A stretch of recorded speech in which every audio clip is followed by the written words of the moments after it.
Hey guys, Jeremy here. Happy Sunday. I'm a cult survivor and these are my stories. I wanted to talk a little bit about my creativity and my drive for making art. My whole life I've been creative. I've been drawing and making art and painting ever since I could hold a crayon or a paintbrush, color pencil, whatever I could get my hands on.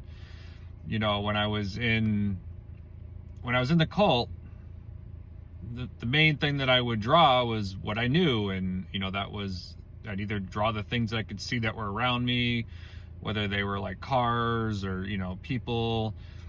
And being in the cult, we were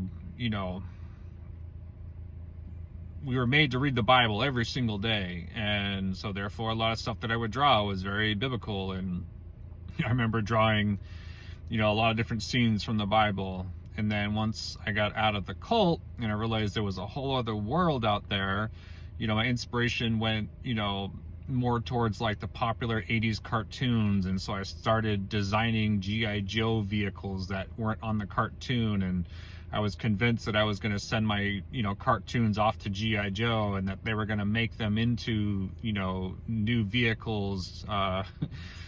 Anyway, I just wanted to share it with you. And then I just kept drawing. I gravitated towards, rock music, and, I would draw things that I, thought perhaps one day would become like an album cover for like Metallica or Megadeth or, AC/DC, all that kind of stuff. And then as I got older, I was in high school, and a lot of people realized, how talented I was. I was the art teacher's assistant.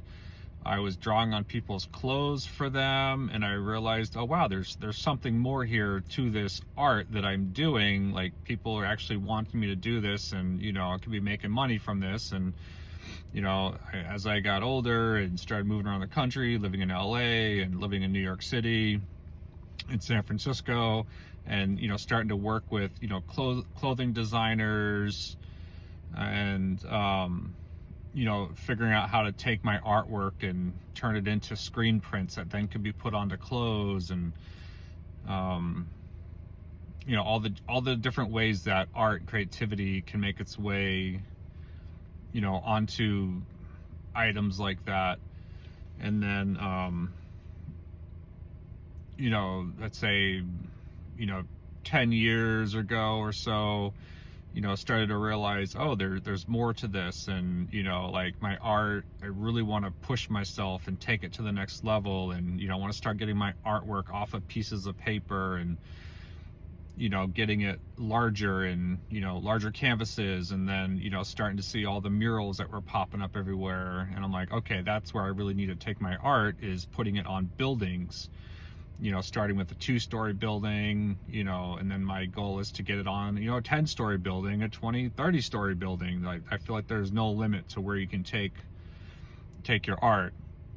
And so within the last couple of years, I've been doing mundane house painting, and I've just got to a point where I can't do that type of mundane work anymore. I know that the art that I have needs to be bigger, it needs to be seen, it needs to be around the world.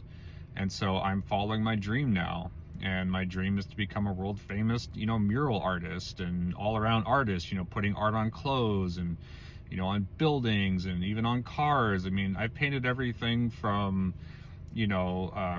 restaurants, the walls inside the main area of the restaurant. I've painted bathrooms in restaurants. I've painted on cars.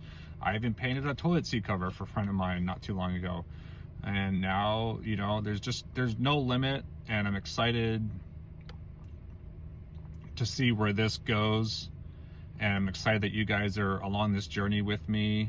So stay tuned. Let's see where we can paint on.